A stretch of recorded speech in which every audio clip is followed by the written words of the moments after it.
उसमें direct selling का एक बहुत बड़ा हाथ है। और हमने भी इस इमर्जिंग सेक्टर में एक बहुत दिलचस्पी हमें लगी और इसमें हमने एंटर किया। हमारे विचार में जो काफ़ी चैलेंजेस हैं इस सेक्टर के अंदर, अभाव है एक clear definition of multi level marketing का। तो फिक्की की ये एक सुझाव रहा है कि एक सेपरेट रेगुलेटर होना चाहिए डायरेक्ट सेलिंग इंडस्ट्री के लिए, नहीं तो कई इसमें डायरेक्ट सेलिंग के रास्ते में बहुत बाधाएं आती हैं। कॉर्पोरेट अफेयर्स में भी काफ़ी इसके ऊपर चर्चा हुई थी, क्योंकि दूसरे कानून जो हैं वो डायरेक्ट सेलिंग के ऊपर लागू हो जाते हैं। हर सरकार जब आता है, हर इंडस्ट्री ये सोचते हैं कि कुछ नए चीज़ें आएंगे, पर जब तक पॉलिसी बनता है बहुत कुछ चेंज हो जाते हैं। और ये एक्सपेक्टेशन बहुत ऊपर उठाना गलत है, क्योंकि हर एक इंडस्ट्री का प्रॉब्लम्स भी है।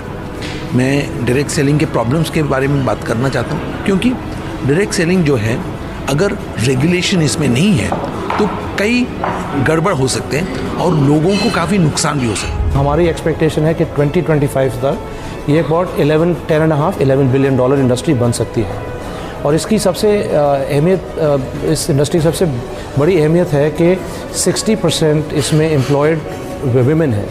तो मतलब लेडीज़ के लिए ये बहुत बड़ी इंडस्ट्री है कि out of the 5 million people जो इसमें एम्प्लॉयड हैं, 60% विमेन है। आज हमारे देश में अनएम्प्लॉयमेंट इतने ज़्यादा हैं, तो इस ढंग के यदि विकल्प को हम लोग लाएं जहां इंटरमीडिएट्स घट जा रहे हैं, जहां हम लोगों के मार्जिन्स जो जाते हैं, जो बनाते हैं मैन्युफैक्चरर और कंज्यूमर के बीच में, वो यदि घट जाता है और हमको अच्छे गुणवत्ता वाला, स्टैंडर्ड वाला सामान मिलता है, तो इससे बेटर उपभोक्ता कुछ नहीं चाहता है। डायरेक्ट सेलिंग इंडस्ट्री का एक इंटेंशन होता है, जिसमें वो कहते हैं कि हम जो आपको देते हैं डायरेक्टली देते हैं, तो इसलिए आप जो मार्जिन्स जो वेस्ट हो जाता है मिडलमैन के बीच में, वो मार्जिन आपके हाथ में आ जाता है। Direct selling has huge opportunities in India because of the great distances that exist here in this country.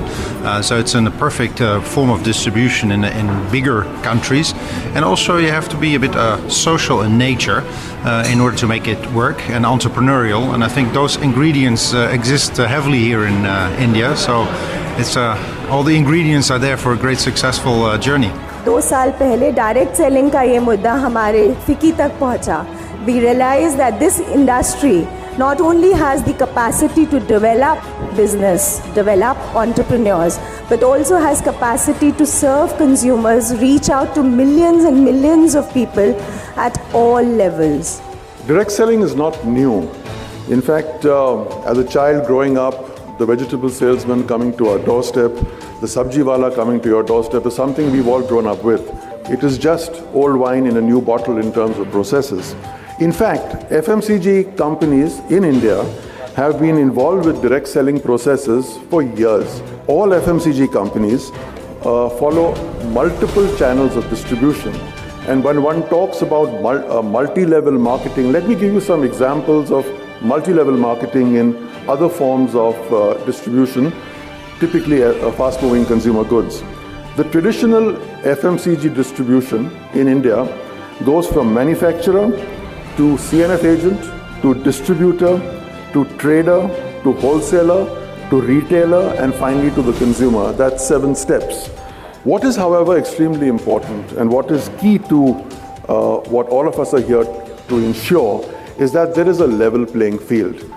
One must try to understand that there are several people who get involved with distribution mechanisms, be it direct selling companies, be it conventional distributor-oriented organizations, be it e-commerce sites, be it television marketing, and so on and so forth. For example, SEBI needs to ensure that equity pumped into some of these companies are used for the purpose the equity is being raised for. The Consumer Affairs Department obviously has to be involved to ensure that there is a level playing field as far as the consumers are concerned. Commerce and industry have to ensure that rules of FDI are maintained consistently across the organizations, irrespective of the methodology of distribution and irrespective of the methodology of order taking. The Competition Commission must clearly get involved whenever there are issues of not only anti-consumer activities, but anti-trade activities also. Some of the recent instances of dumping of stock by certain methodologies of trade through use of equity money quite clearly is a good example of this. And lastly, the finance ministry needs to get involved, both at the central and state level, for the simple reason that there needs to be a level playing field when it comes to service tax, when it comes to VAT, when it comes to excise duties to be collected from any kind of organization as long as it is product going directly to the consumer.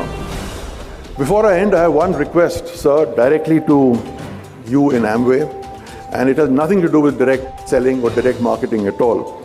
You, sirs, are one of the world leaders in value, and lastly, the